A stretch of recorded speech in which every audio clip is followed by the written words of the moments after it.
नमस्कार, आप देख रहे हैं हुंकार 24/7। इस वक्त हम मौजूद हैं ओम विहार वार्ड नंबर 99S में और हमारे साथ मौजूद हैं पार्षद पति व पूर्व डिप्टी चेयरमैन महेश अवाना जी। आज हम इनसे बात करेंगे क्षेत्र की समस्याओं को लेकर, राजनीतिक मुद्दे को लेकर। महेश अवाना जी के बारे में बता दें, ये एक पार्षद पति के रूप में यहाँ पे अभी एक कार्य कर रहे हैं और इनके द्वारा प्राइमरी स्कूलों में बहुत से कार्य हुए हैं शिक्षा को लेकर। आज हम इनसे बात करेंगे क्षेत्र की और राजनीतिक मुद्दों को लेकर। सर, आपका हुंकार 24/7 में स्वागत है। धन्यवाद। सर, बदरपुर विधानसभा में मीठापुर जो आपका ओम विहार वार्ड है, वहाँ पर एक पार्क का निर्माण कराया जा रहा है, लेकिन अभी उसमें देखा गया कि कूड़ा घर बनता हुआ नज़र आ रहा है। क्या कहेंगे इसके ऊपर आप? पहली बात तो मैंने पहले भी 1-2 बार आपको बताया है कि जो हमारे यहाँ ओम विहार नाम से कोई कॉलोनी है ही नहीं। ये एक मिस्टेक है। ये वार्ड मीठापुर गांव के नाम से था और मीठापुर के गांव के नाम से ही वार्ड रहना चाहिए। आगे इसमें हम लोग करेक्शन कराएंगे, बिल्कुल नाम ठीक कराएंगे। दूसरी बात, आपने कहा कि काम के बारे में, स्कूलों के काम के बारे में जी। तो मेरे यहाँ पे 2 प्राइमरी स्कूल हैं। एक मीठापुर गांव के अंदर है, एक हरिजन बस्ती जो हमारी है मीठापुर की बसाई हुई जो ग्राम सभा के अंदर, उसके साथ में लगती हुई जो ज़मीन है उसमें एक प्राइमरी स्कूल, उस टाइम रामवीर सिंह बिधूड़ी विधायक हुआ करते थे, उन्होंने टेंटों में इसको स्टार्ट कराया था।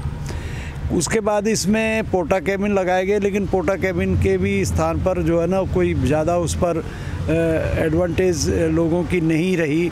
और उसके बाद जब मैं पहली बार 2007 में पार्षद बना तो मैंने करीब 5 करोड़ प्लस के आसपास उसका पैसा मंजूर कराया, जिसमें 3 मंजिला बिल्डिंग बन करके पीछे तैयार हो गई थी। 2007 के 7 से 12 के बीच में मैंने उसका शुभारंभ करा दिया था और बिल्डिंग वो तैयार हो गई थी पीछे। अब उस बिल्डिंग के अंदर बहुत सारे बच्चे पढ़ते हैं और उसमें जो सुविधाएं बच्चों को मिलनी चाहिए वो काफ़ी सुविधाएं हमने दी है। जैसे कि सोलर सिस्टम है, यानी सोलर पावर जो है उससे हम वहाँ पर बिजली उपलब्ध कराई है हम लोगों ने। उसके बाद में वहाँ जो एक स्मार्ट क्लास के नाम से स्मार्ट क्लास होती है, जिसमें बच्चों को उच्च शिक्षा यानी एक तरह से डिजिटल शिक्षा दी जाती है, तो वो भी हमने स्टार्ट कराई है। और स्कूल के अंदर बहुत साफ़ सफाई और अच्छा कार्य पहले से बहुत ही ज़्यादा बेहतर और सुंदर हमने अपने स्कूलों को बनाया है। और जहाँ तक खेलों के अंदर की बात है, उसके अंदर हमारा पूरे जोन में, यानी जो हमारा सेंट्रल जोन है, मध्य क्षेत्र है, उसमें हमारा जो स्कूल है हरिजन बस्ती का, वो फर्स्ट आया है हर खेल में। तो ये एक हमारे लिए बड़ी उपलब्धि है। दूसरा, हमने अभी प्रयास हमारा जो चल रहा है, बहुत जल्द हमें मार्च तक का टाइम दिया गया है, जिसमें कि CCTV लगने हैं, जो भी कोई दुर्घटना और इस तरह की कोई बात ना हो। और समय पर टीचर आ रहे हैं, समय पर टीचर बहुत मेहनत कर रहे हैं। हमारे लोकल होने के नाते भी हम क्षेत्र हमारा काफ़ी पिछड़ा हुआ है और अभावों में भी हम बहुत कुछ कर पाते हैं। हमारे टीचर बहुत मेहनत करते हैं, प्रिंसिपल बहुत मेहनत करते हैं। तो हमारे यहाँ स्कूल के अंदर, दोनों ही स्कूलों में, मीठापुर गांव और दोनों में बहुत बढ़िया से कार्य हो रहे हैं। इसमें भी हमने सोलर पावर लगवा दिया, मीठापुर गांव में भी। यहाँ भी CCTV कैमरा और बच्चों के लिए बैठने के लिए डेस्क की व्यवस्था मार्च तक हो जाएगी। और यहाँ मैंने अभी मीठापुर गांव के स्कूल में, जब से मेरी पत्नी पार्षद बनी है, उनका स्वास्थ्य थोड़ा सा ठीक नहीं रहता, क्योंकि एक बीमारी, उनको काफ़ी गंभीर बीमारी कोई हो गई थी। इस वजह से वो ज़्यादा मूवमेंट तो बहुत ज़्यादा नहीं कर पाती हैं, लेकिन समय समय पर अपने जो मीटिंग्स होती हैं उनमें जा कर के अपनी बात को रखती हैं।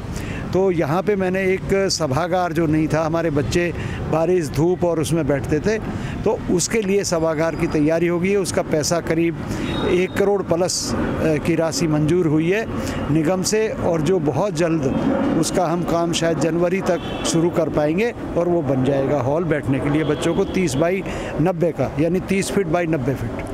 सर, अगर बात करें, ये पार्क एक मीठापुर धर्मशाला के पास एक पार्क जिसका उद्घाटन किया गया था माननीय रमेश बिधूड़ी जी के द्वारा, रामवीर सिंह बिधूड़ी जी के द्वारा और हरियाणा के जो हैं सांसद जी उनके द्वारा। तो सर, अब उस पार्क की अगर देखा जाए तो हालत में उसमें बहुत सारा कूड़ा कचरा फैला हुआ है और MCD आपके हाथ में है, आप पार्षद पति हैं यहाँ के, फिर भी वहाँ पे कूड़ा, पार्क में कूड़ा, इसके ऊपर ज़रा बताइए क्यों है आखिर? मैं आपको जानकारी देना चाहूँगा कि कृष्ण पाल गुर्जर जी, जो हमारे केंद्र के राज्य मंत्री हैं, हरियाणा विभाग की इरिगेशन डिपार्टमेंट की एक ज़मीन 10.5 एकड़ यहाँ थी। कभी जब ये हमारी गुड़गांव कैनाल बनाई गई थी तो उसके लिए टाइल्स जो बनाई गई थी, यानी ईंट की जो टाइल्स होती है वो यहाँ बनाई गई थी, तो उसके लिए हरियाणा सरकार ने इस ज़मीन को एक्वायर किया था और उस टाइम किसानों को मुआवजा दे दिया गया था। बाद में कई लोगों ने इस पर कब्ज़ा करने की कोशिश की और कुछ लोग इस पे कब्ज़ा करना चाहते थे, जबरन कब्ज़ा करना चाहते थे। तो उसके अंदर हम लोगों ने क्या किया, हमने कृष्णपाल जी से हम लोग मिले, आदरणीय रामबीर सिंह बिधूड़ी जी भी मिले और हमारे सांसद महोदय रमेश जी भी मिले। और ये प्रयास हमारा, जब रमेश जी सांसद भी नहीं थे उससे पहले, हमारा और रामबीर सिंह बिधूड़ी जी का इस कार्य को करने के लिए बहुत ज़्यादा जल्दी से जल्दी करने के लिए हम इसमें प्रयास में लगे हुए थे कई वर्षों से। इसकी ज़मीन की जो फ़र्द वगैरह थी वो हमने निकलवाई, जिस पे एक कोई सूर्यभान पांडे थे, उन्होंने जबरन पैसा खिला के पटवारी को और गिरदावरी इसकी चढ़वा ली थी। उस गिरदावरी को भी रामबीर सिंह बिधूड़ी ने कटवाया और इस ज़मीन को प्रॉपर हरियाणा सरकार की ज़मीन है ये। अब क्योंकि पिछले दिनों जब ये इसका उद्घाटन हुआ था एक साल पहले लगभग, तो चौधरी कृष्णपाल गुर्जर जो केंद्र में राज्य मंत्री हैं, उन्होंने हमें ये कहा कि ये ज़मीन, हमने उनसे आग्रह किया था कि ये ज़मीन खाली पड़ी है और यहाँ गंद बहुत है, हम इसको डेवलप करके इसमें पेड़ घास वगैरह लगा देते हैं, जिससे कि यहाँ गंदगी भी नहीं होगी और इसमें मिट्टी भी भराव करा देते हैं तो पानी भी नहीं भरेगा।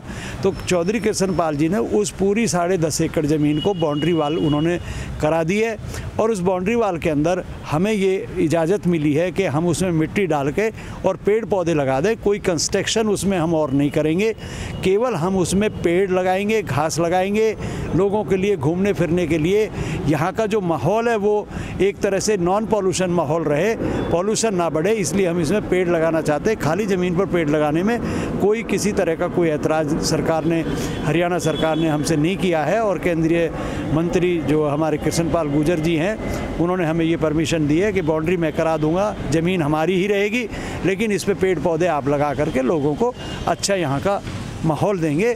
तो उसकी तैयारी में हम लोग लगे हुए हैं। जहाँ तक आपने कहा कि कूड़ा करकट, ये कूड़ा करकट जब तक ये इसमें लोग चोरी छिपे डाल रहे हैं, हमारी तरफ से कोई परमिशन नहीं है इसमें कूड़ा डालने की, ना ही हरियाणा सरकार की तरफ से है।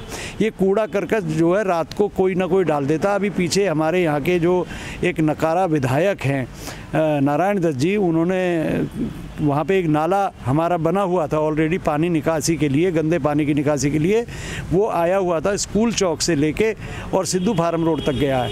इन्होंने क्या किया है, वो उस पुराने नाले को रिपेयर कराने की बजाय नए नाले का निर्माण शुरू कर दिया। पैसा कमाने के चक्कर में घटिया सामग्री जिसके अंदर लगाई जा रही है, 4th क्लास की ईंटें लगाई जा रही है, 4th क्लास का डस्ट लगाया जा रहा है और उसमें जो सीमेंट मसाला है वो बहुत बिल्कुल बेकार क्वालिटी का। अगर आप जाके देखेंगे तो आपको पता लगेगा कि कितना ज़्यादा भ्रष्टाचार ये आम आदमी की सरकार कर रही है दिल्ली के अंदर। और हमारे क्षेत्र में तो भ्रष्टाचार चरम सीमा पर है।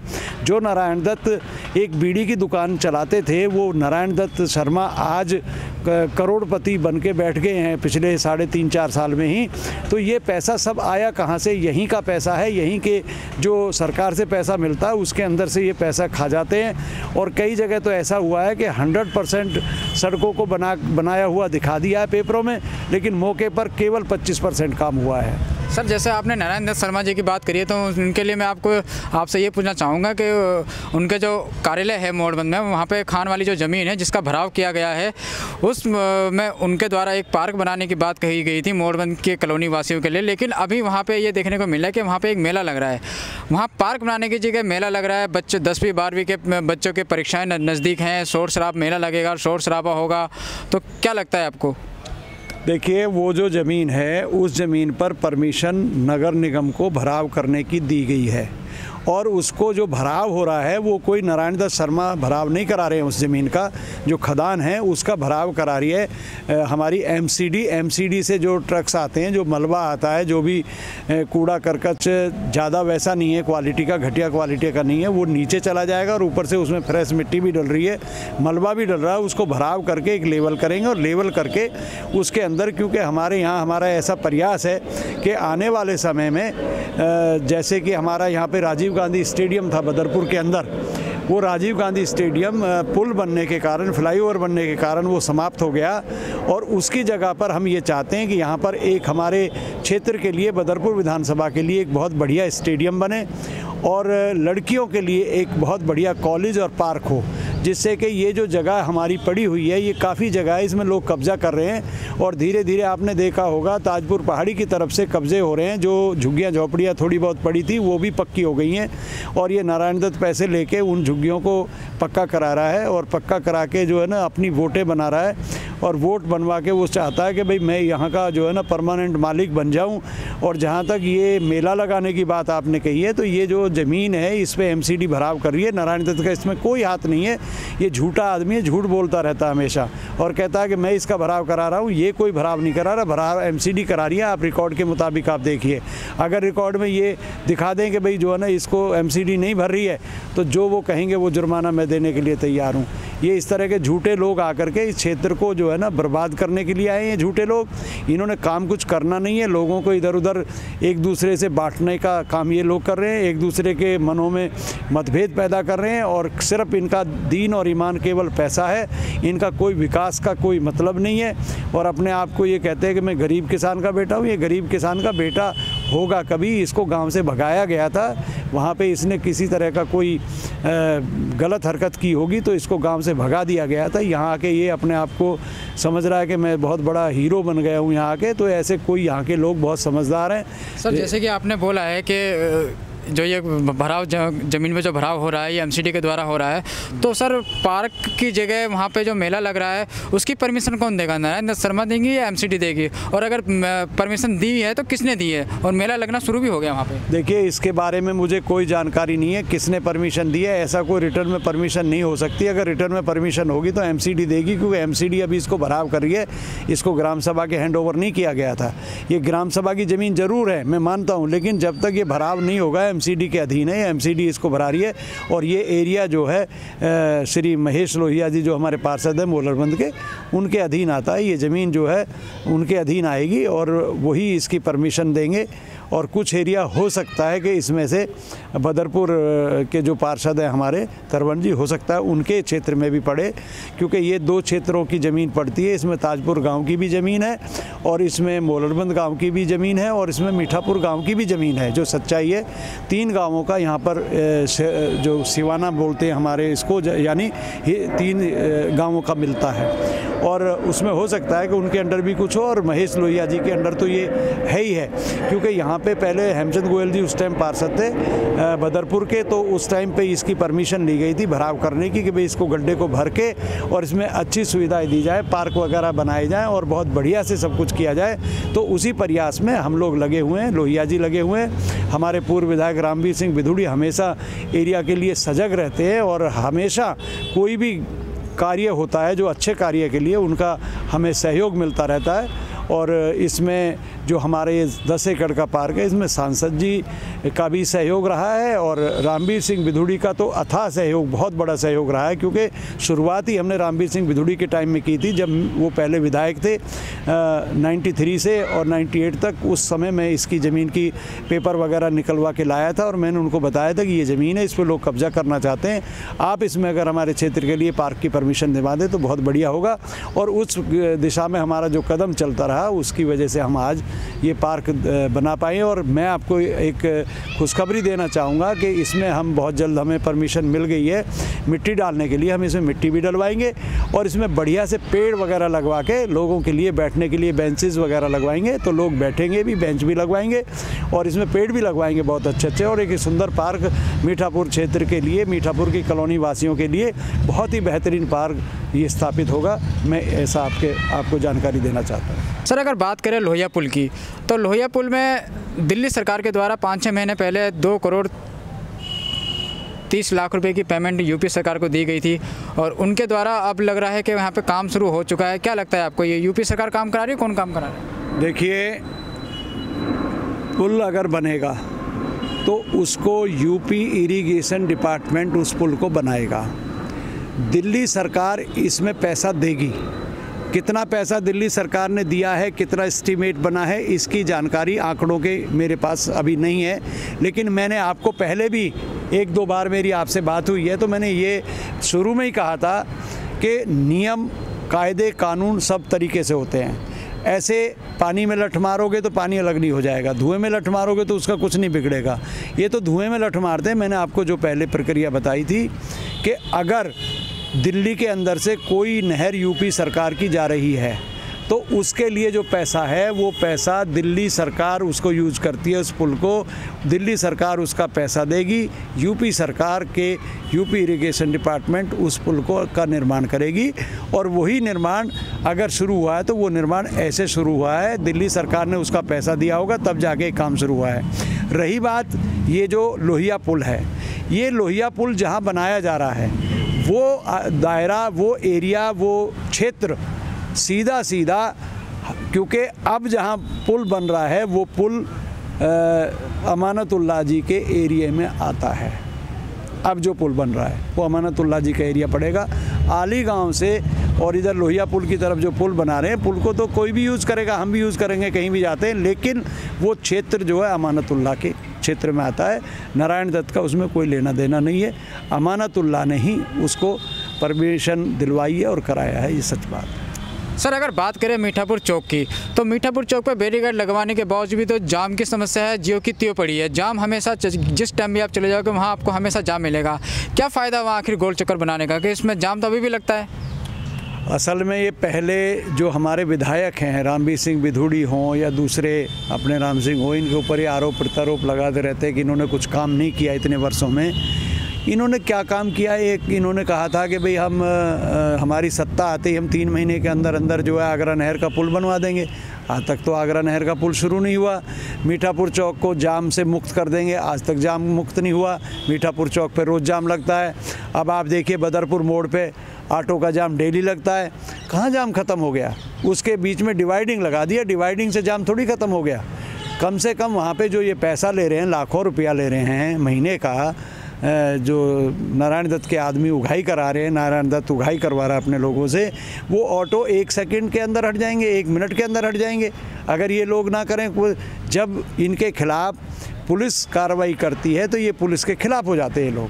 ये लोग अपना पैसा इकट्ठा कर रहे हैं। आप देखिए वहाँ से चलिए, आप बदरपुर मोड़ से लेके आ जाइए मीठापुर चौक तक, और मीठापुर चौक से देखिए कितने मूंगफली भूनने के लिए ऑन रोड भट्टियाँ लगी हुई हैं। ऑन रोड फुटपाथों पे कब्जा हुआ पड़ा है। क्या कर, अगर कोई उनको हटाना चाहता है तो ये पुलिस के खिलाफ़ लिखते हैं कि पुलिस इनको तंग कर रही है, गरीबों को तंग कर रही है। अरे भाई, गरीबों को तंग नहीं कर रही है पुलिस, उनको तंग नहीं कर रही है। वो लोग जो अनऑथराइज फुटपाथों पे जहाँ लोगों को पैदल चलना चाहिए वहाँ आप रेहड़ी लगा के खड़े हैं, वहाँ कई चीज़ें लेके खड़े हैं। तो कम से कम रोडों को तो क्लियर रखिए। किसी की मौत हो जाए, जहमत हो जाए, जाम में किसी को हार्ट अटैक आ जाए तो वो हॉस्पिटल कैसे पहुंचेगा? आप तो जाम लगा कर बैठे हैं। जाम जहां रोड आने जाने के लिए वहां आप ना रखें, दूसरी साइड में बैठें, कहीं बिठाएं। ज़मीन तो बहुत बड़ी है, ऐसा थोड़ी है कि भाई उनके लिए मनाही है कोई गरीब के लिए कमाने के लिए। कमाए अपना पैसा। हम किसी से यहाँ पे चौक पे लगे हुए हैं लोग रेहड़ी लेके, हम तो किसी से बात नहीं करते। ऑटो वाले से ये मोड़ पे कितना लाखों रुपया जाता है, फिर पुलिस भी लेती है। पुलिस क्या करे? पुलिस भी लेना शुरू कर देती है। जब यहाँ के विधायक ही ले रहे हैं तो वो सोचते हैं हम ही क्यों झंझट में पड़े, हम भी अपना काम चलाएं। सर अगर बात करें, जैसे आपने अभी पुल का जिक्र किया है कि आगरा कैनाल पे पुल बनाने वाली बात दिल्ली सरकार अरविंद केजरीवाल जी ने कही थी, विधायक जी ने कही थी, तो अभी जो इसमें मौजूदा जो पुल है, पुराना पुल है, कहते हैं कि पुराने ज़माने का पुल है, उस पर दरार आ गई है और सिंचाई विभाग के द्वारा रोड के पुल के दोनों तरफ, उस तरफ भी इस तरफ भी एक नोटिस लगा दिया गया है कि इस पर वाहनों का प्रवेश वर्जित है। उसके बावजूद शासन प्रशासन यहाँ पर लापरवाही दिखा रहा है। क्या शासन प्रशासन ये चाहता है कि इस पर कोई बड़ी दुर्घटना हो जिसके बाद शासन प्रशासन जागे, और अभी तक उस पर वाहन चल रहे हैं, बल्कि उस पर नोटिस लगा दिया गया है सिंचाई विभाग के द्वारा? मैं ये कहना चाहता हूँ, शासन वाकई लापरवाह है, दिल्ली सरकार वाकई लापरवाह है। उनके अधीन हैं, 4 साल होने के जा रहे हैं। 2020 में विधानसभा का चुनाव होना है, अभी तक भी इस पुल के लिए कोई पैसा दिल्ली सरकार की तरफ से यूपी सरकार को नहीं दिया गया है। कोई इसके लिए कोई तैयारी नहीं है अभी तक।